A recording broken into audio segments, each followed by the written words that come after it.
Queridas irmãs, queridos irmãos, estamos mais uma vez aqui para a apresentação do nosso podcast, que estuda o Livro dos Espíritos.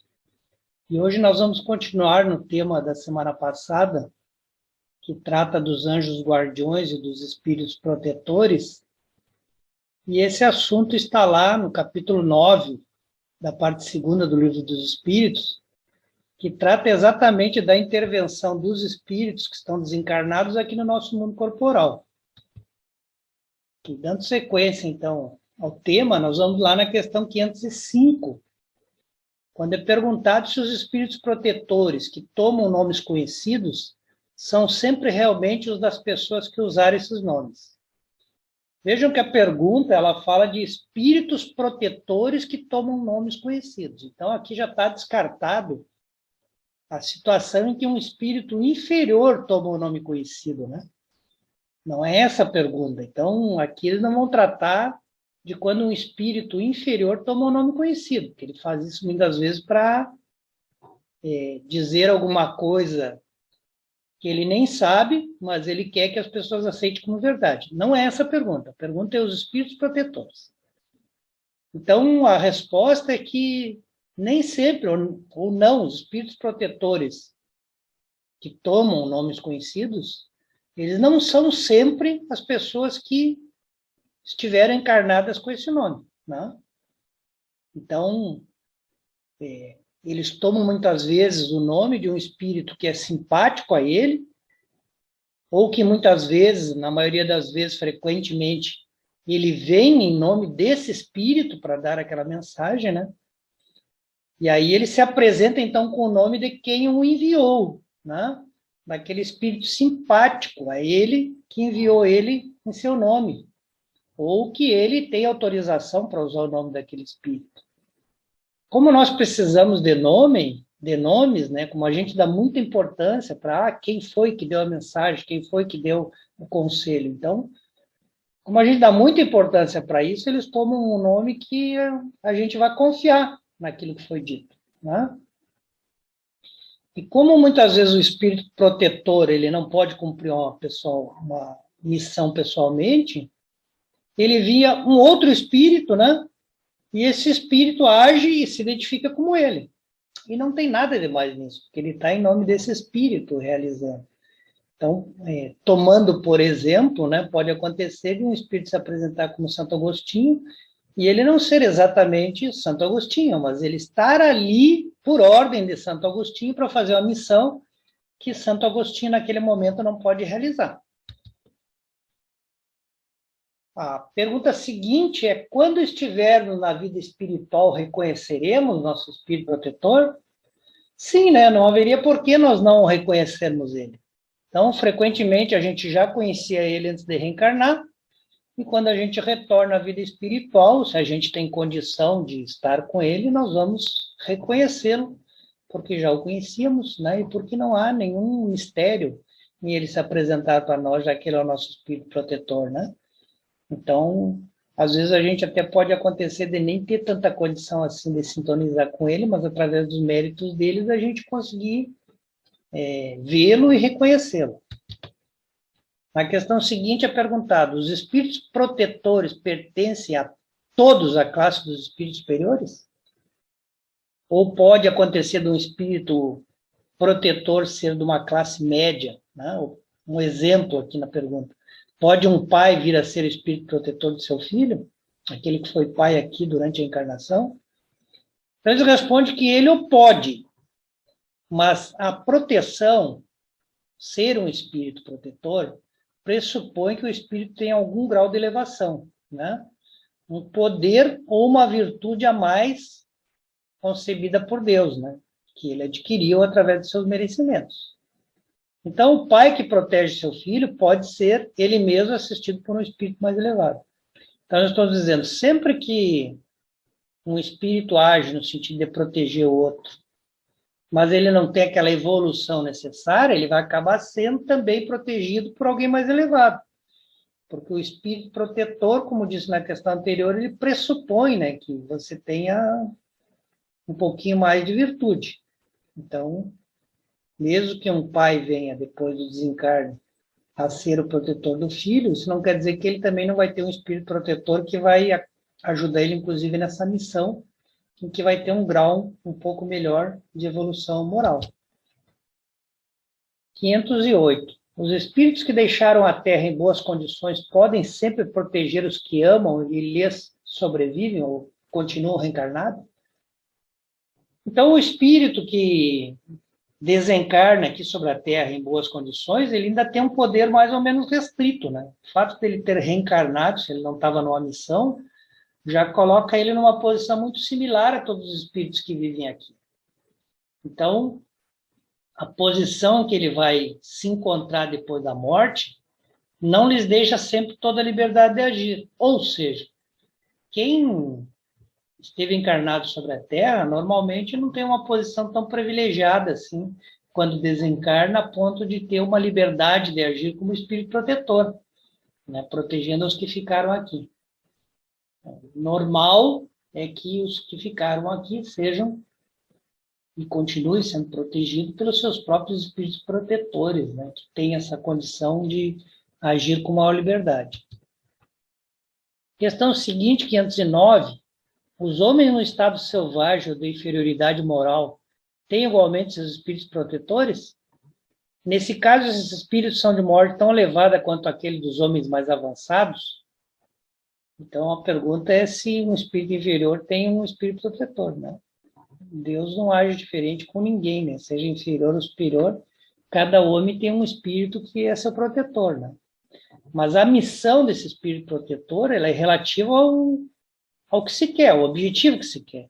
Então, num espírito inferior, o objetivo talvez seja só fazer com que ele ceda um pouco na sua maledicência e se torne um espírito sem tantos vícios, né? Já um espírito mais adiantado, ele vai ter objetivos bem maiores, de cumprir talvez alguma tarefa. Então, o espírito protetor, ele sempre é escolhido de acordo com o objetivo que aquela encarnação tem para ser realizada.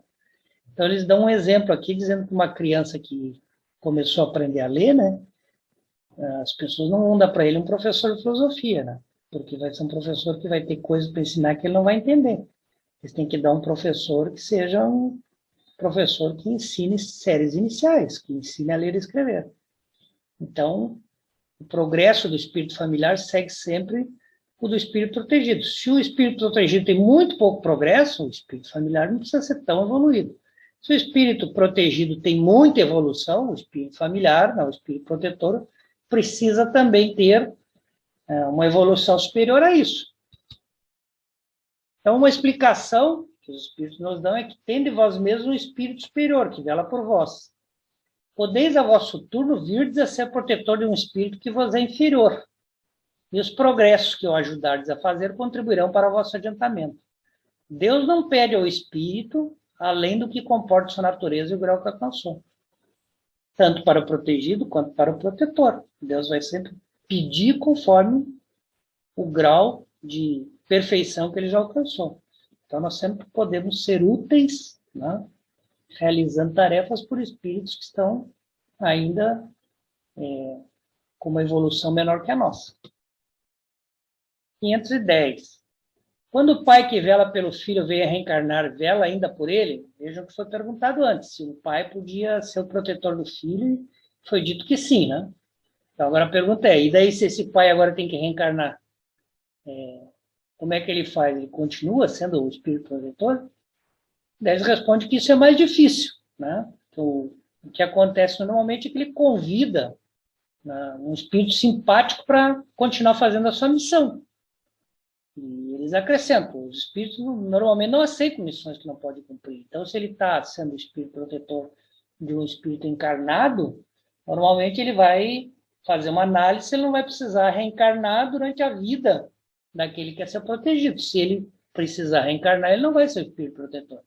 Ele vai ser na medida em que ele consiga cumprir até o fim, ou seja, que ele continue na erraticidade até o seu protegido desencarnar. Esse é o normal, né? Mas se acontecer, o espírito protetor precisar encarnar, ele vai convidar um espírito simpático para continuar a sua tarefa.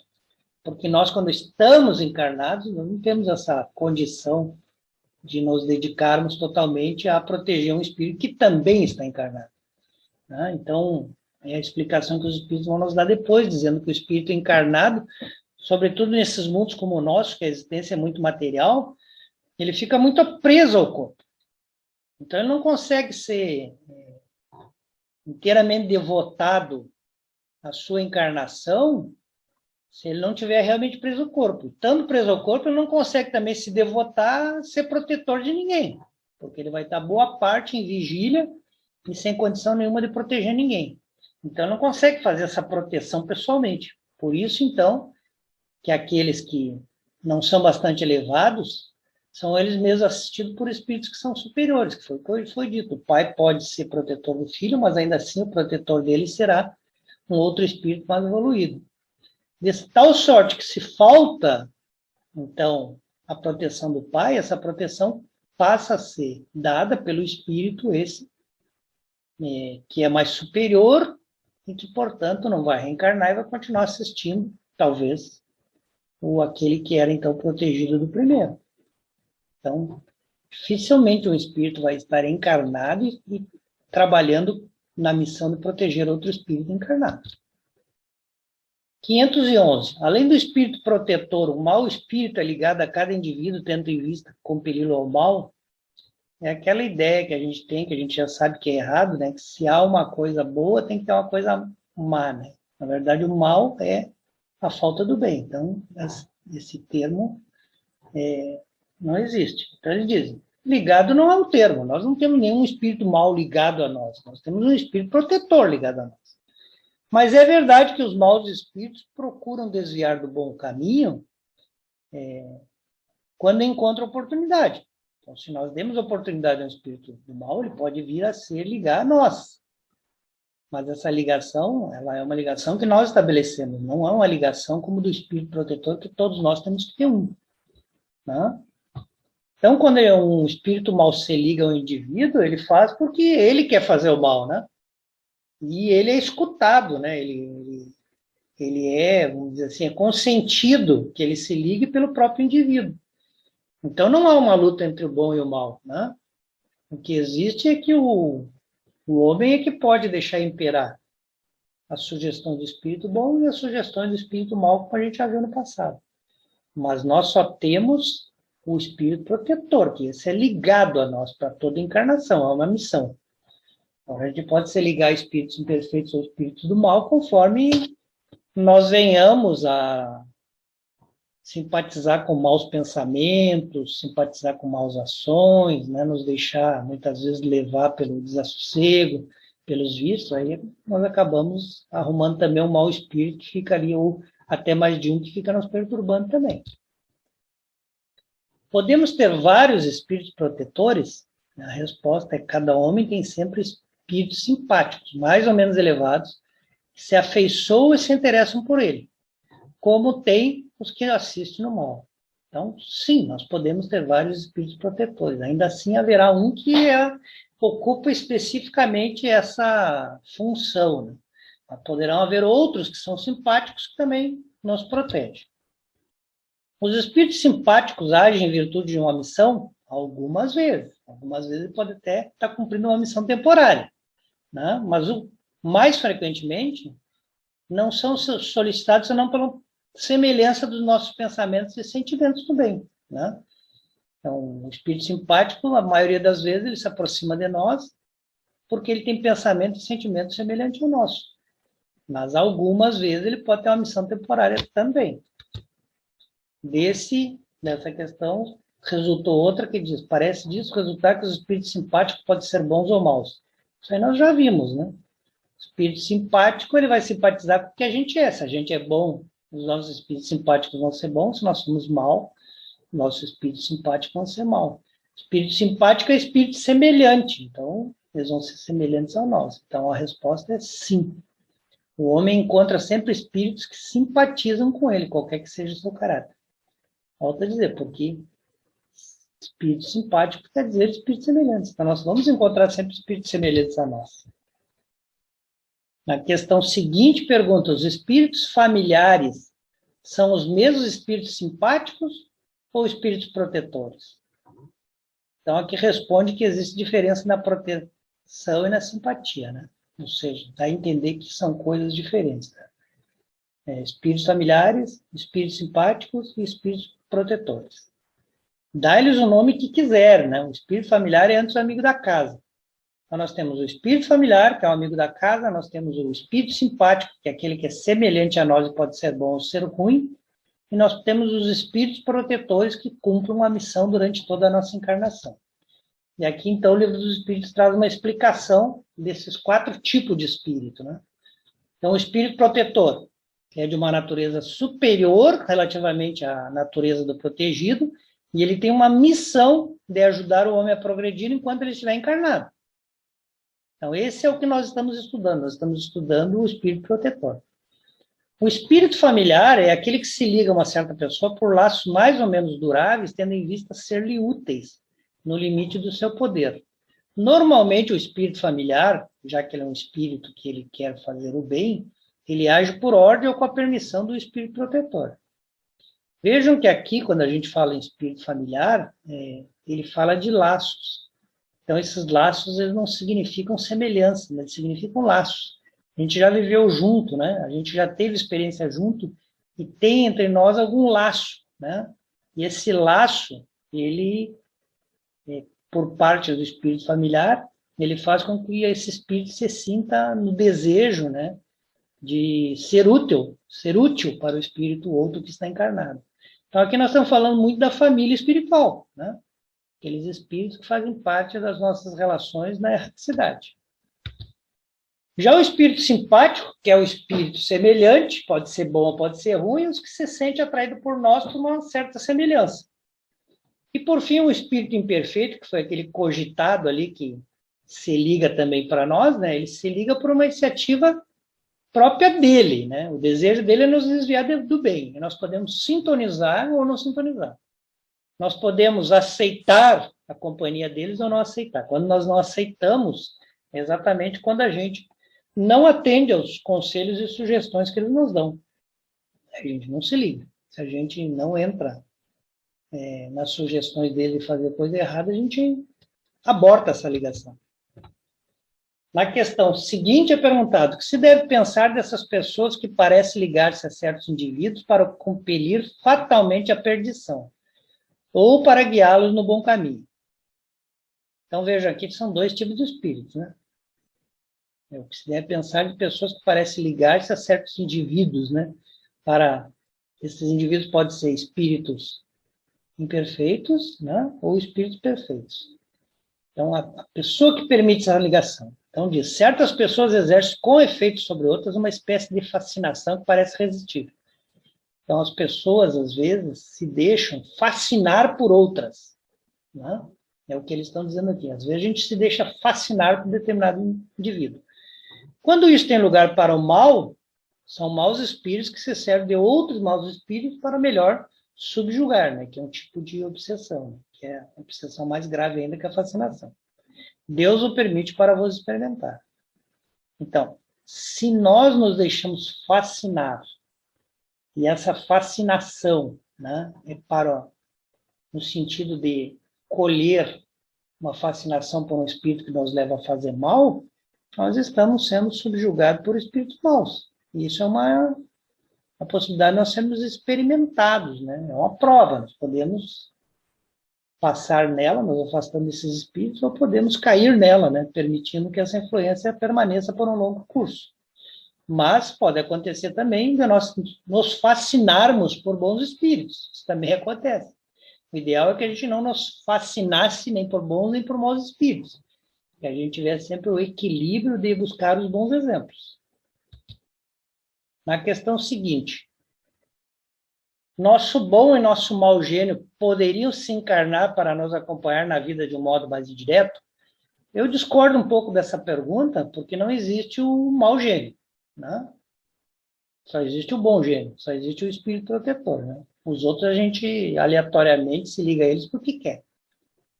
Então, mas vamos imaginar que a pergunta é: o nosso protetor e os nossos obsessores podem se encarnar junto, próximo a nós, e nos acompanharam mais diretamente, então isso ocorre algumas vezes. Frequentemente também eles encarregam dessa missão outros espíritos encarnados que lhes são simpáticos. Então isso vale para o obsessor e vale para o espírito protetor. O espírito protetor pode se valer de espíritos que estão ao nosso redor, que são pessoas boas, né? E aí eles encarregam esses bons espíritos, né? De acompanhar a nossa vida de um modo mais direto.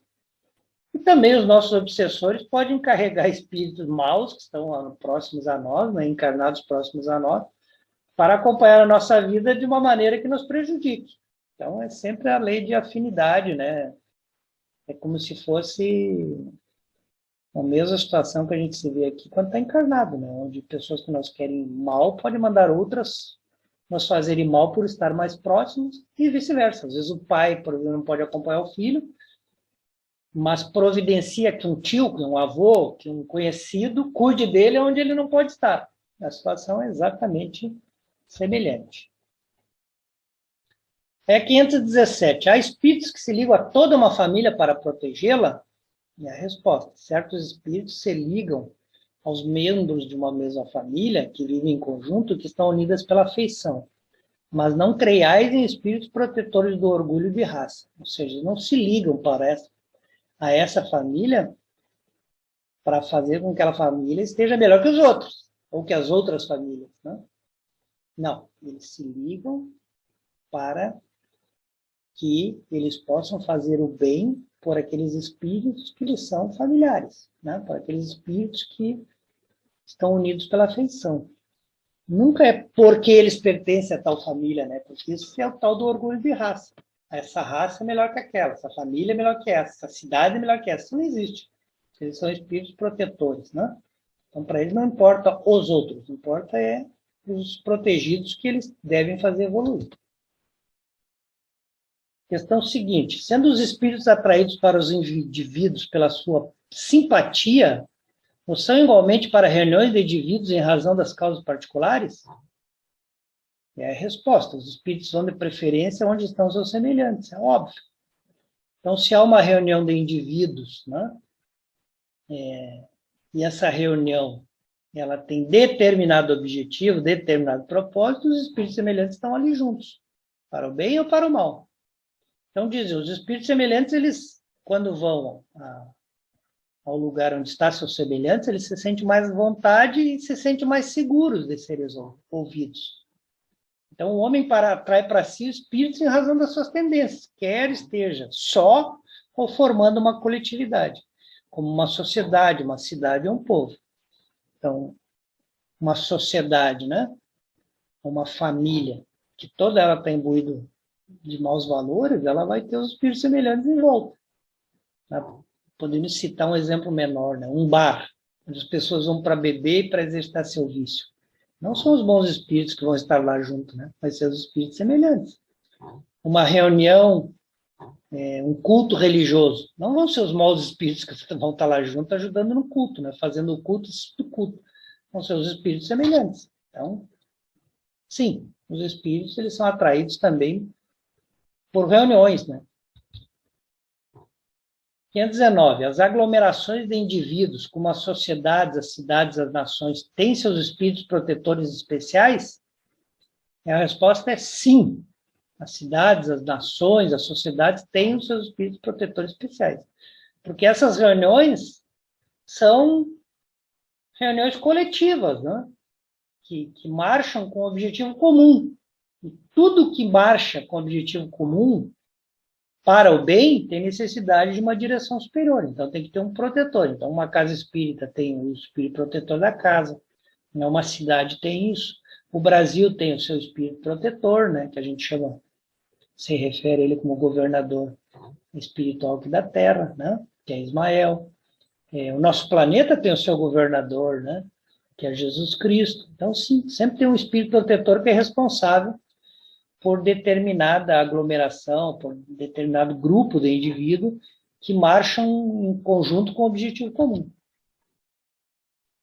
520. Os espíritos protetores das massas, ou seja, dessas aglomerações, são de uma natureza mais elevada que aqueles que se ligam aos indivíduos? Bom, aqui eles dizem que tudo é relativo ao grau de adiantamento das massas, como dos indivíduos. O que quer dizer?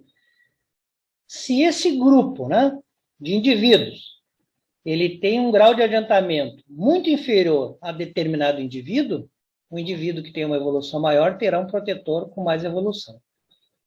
Se um grupo, né, uma cidade, por exemplo, tem um grau de adiantamento muito acima de determinado indivíduo, então aquele indivíduo não necessita de um espírito protetor tão elevado. Quem necessita é a cidade. Então não tem a ver com ser protetor de um grupo ou protetor de um indivíduo, tem a ver com a evolução do conjunto das pessoas que ali estão, ou da individualidade que ele assiste. É isso que vai requerer um espírito protetor mais evoluído ou menos evoluído. 521. Certos espíritos podem ajudar o progresso das artes, protegendo os que delas se ocupam? Aí a resposta é: há espíritos protetores especiais e que assiste aqueles que os invocam, quando eles os julgam dignos. Então, não é só invocar determinado espírito, nós temos que ser dignos, sermos auxiliados por eles.